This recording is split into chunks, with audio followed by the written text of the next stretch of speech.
Hello everyone, welcome back to Chemics. In the last class, we have already discussed the alkaloids. Today, we are discussing about the topic terpenoids. Terpenoids constitute a large group of compounds widely distributed in the plant kingdom. They occur in the various parts such as flowers, leaves, fruits, stem, seeds, etc. of plants. Everyone loves pleasant odors. We always want fragrant flowers in our garden. Terpenoids are responsible for the fragrance associated with the plant parts. Do you know some examples for terpenoids? Menthol is the terpenoid responsible for the fragrance associated with the peppermint and camphor. Similarly, alpha-pinene is the terpenoid responsible for the fragrance associated with the eucalyptus oil and turpentine oil. Also, geraniol is the terpenoid responsible for the fragrance associated with the rose and lavender. Similarly, citral is the terpenoid responsible for the fragrance associated with the lemon and oranges. Terpenoids are the polymers of isoprene. Isoprene is 2-methyl-1,3-butadiene. So they are called isoprenoids. Terpenoids consists of a group of hydrocarbons, most of which have molecular formula C5H8 times or their oxygen derivatives such as alcohols, aldehydes, ketones, etc., which possess characteristics pleasant odors. Here we clearly know that terpenoids are two types, terpenoid hydrocarbons and oxygen derivatives of hydrocarbons. Terpenoids were originally termed terpenes. The suffix "ene" is usually used to signify unsaturated hydrocarbons. The term terpenes seems inappropriate for a group which includes alcohols, aldehydes, ketones, etc. So, the more general term terpenoids is now more commonly used for this group. The term terpene is now restricted to the terpenoid hydrocarbons. The next topic is essential oil. Essential oils have been used in folk medicine throughout history. These are the volatile oils that can be obtained from the sap and tissues of the various parts of plants by steam distillation. Due to their pleasant odors, essential oils have been used in perfumery since very early times. Then how will we isolate essential oils and terpenoids from plants? It involves two steps. Isolation of essential oils from plants. Secondly, the separation of the component terpenoids of the essential oils. The first step, isolation of the essential oil from plants, can be done either by steam distillation or solvent extraction or by plant maceration. The steam distillation is the most commonly used method for the extraction of essential oils from plants. The plant parts are macerated and then steam distilled. The steam volatile essential oils distills over along with water. They form a layer separate from the aqueous layer.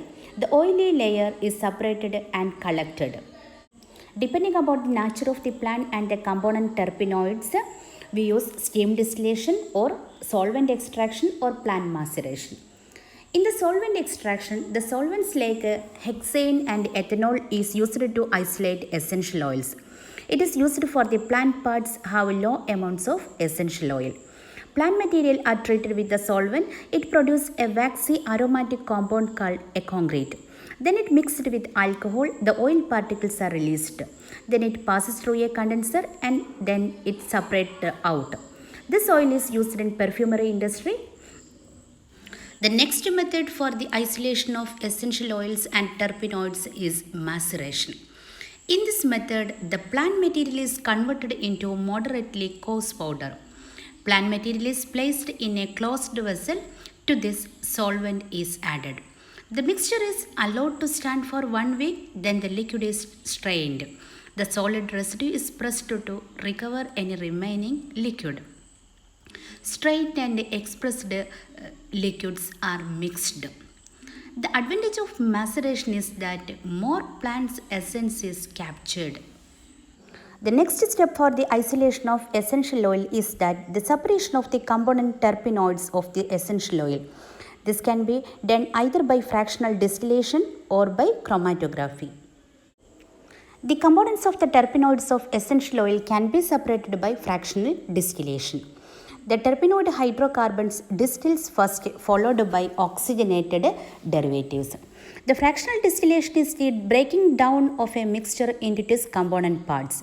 This is done by boiling the mixture and separating the products by their varying boiling points. The various forms of chromatography can also be used for the isolation and separation of terpenoids. Using gas chromatography, even configurational forms of a given terpenoid can be separated from mixtures. Here in this picture also, you can see that a separate peak for each terpenoids. Then the next topic is general properties of terpenoids. The most of the terpenoids are colorless fragrant liquids lighter than water. However, there are a few solid terpenoids also. For example, camphor. They are generally insoluble in water, soluble in organic solvents, steam volatile and optically active. Chemically, they show reactions characteristics of the unsaturation and the functional group present in their structures. We have already learned that terpenoids are the polymers of isoprene. That is, almost all terpenoids on thermal decomposition yield isoprene as one of the products. This fact led to the suggestion by Wallach in 1887. The skeleton structure of all natural terpenoids are built up of isoprene units. This is known as the isoprene rule. The isoprene rule was extended by Ingold in 1925. The molecules of all natural terpenoids are built up of isoprene units, and these isoprene units are joined head to tail. The head being the branched end of isoprene and tail the other. This is known as the special isoprene rule. But in certain terpenoids, isoprene rule is violated. For example, levantilol is composed of two isoprene units are linked through C3 and C4 carbon atoms. The next topic is the classification of terpenoids. Terpenoids are classified in different ways. One of the classification is based on the number of isoprene units. Since the simplest combination of this would contain at least two isoprene units, the suffix mono is used for such a combination. If the number of isoprene units is 3, then it is called sesquiterpenoids. If the number of isoprene units is 4, then it is called diterpenoids. If the number of isoprene units is 5, then it is called sesquiterpenoids. If the number of isoprene units is 6, then it is called triterpenoids. If the number of isoprene units is 8, then it is called tetraterpenoids. If the number of isoprene units is greater than 8, then it is called polyterpenoids. Another classification based on the number of rings present in the terpenoids. They are acyclic terpenoids and cyclic terpenoids. Terpenoids having open chain structures are called acyclic terpenoids, for example, citral, geraniol, etc. Terpenoids having rings in their structures are called cyclic terpenoids. Depending upon the number of rings present, this may further be subdivided into monocyclic, bicyclic, tricyclic, and so on. The example for monocyclic terpenoids is limonene. Example for bicyclic terpenoids is alpha-pinene. Another classification on the basis of whether they are hydrocarbons or oxygenated hydrocarbons. For example, limonene is an hydrocarbon terpenoids, whereas the citral is an oxygenated hydrocarbon terpenoids. Now we can discuss some of the uses of some essential oils.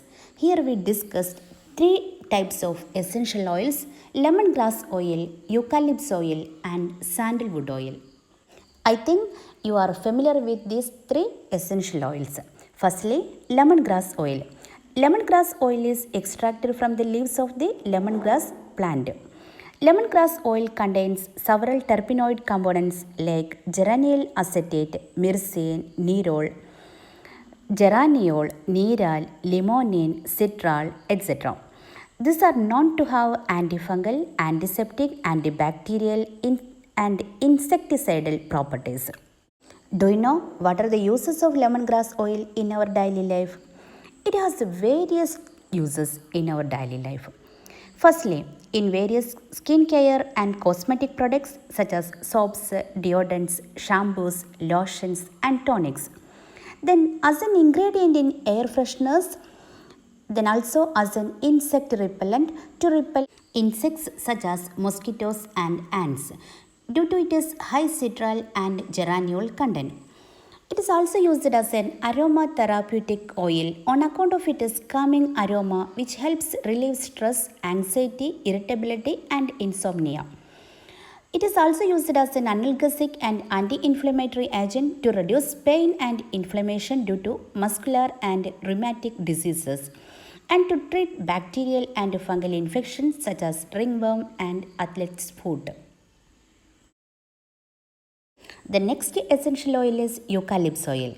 It is extracted from the dried leaves and young twigs of eucalyptus tree. It is reported to have analgesic, antimicrobial, and antiseptic properties. It is used as an antiseptic in the treatment for wounds, burns, and ulcers. It is also used as an ingredient in perfumes and cosmetics. It is also used as an insect repellent. It is also used in liniments and ointments to relieve pain. Also, it is used in mouthwashes, toothpaste, cough drops, etc. It is also used as an inhalant to remove nasal congestion and to treat bacterial infections of the tooth. Eucalyptus oil is made up of more than 100 different compounds such as the terpenoids, alpha-pinene, beta-pinene, limonene, globalol, etc. The next essential oil is sandalwood oil. The sandalwood oil is extracted from the matured sandalwood trees. The main chemical components are sandyl acetate, sandalines, sandalol. What are the uses of sandalwood oil?